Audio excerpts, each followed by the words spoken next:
দক্ষিণ করিমগঞ্জ অনেক ধরনের প্রশ্ন আছে যে দক্ষিণ করিমগঞ্জ এজেপির প্রার্থী দেব হইব না কংগ্রেসের প্রার্থী দেব হইব।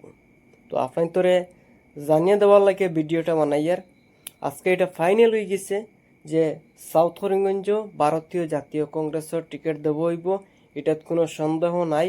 ভিডিওটা বেশি বেশি করে শেয়ার করেন আর আপনাইতে নিরাশ না হইয়া আপনাইতে কাজ করিয়া যান।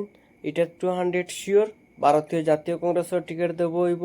খারে দেব হইব আপনাইতে 1-2 দিনের ভিতরে এটাও লিস্ট আউট হয়ে যাব। আপনাইতে এটা ফাইলিবা, যার কারণে ভিডিওটা বেশি বেশি করে শেয়ার করেন। অনেকে আমার জিজ্ঞাসা করছেন এখানে এজিপির প্রার্থী দেবই যার এইরকম, কিন্তু এইরকম কিছু নাই। এটা একটা এই দাবি রাখছিল তারা, কিন্তু এটা আন্ডারস্ট্যান্ডিং হয়েছে, এটা আজকে বইয়া মীমাংসা হয়েছে, ফাইনাল হয়েছে কেন কংগ্রেসের প্রার্থী দেবো এইবার লাগিয়া।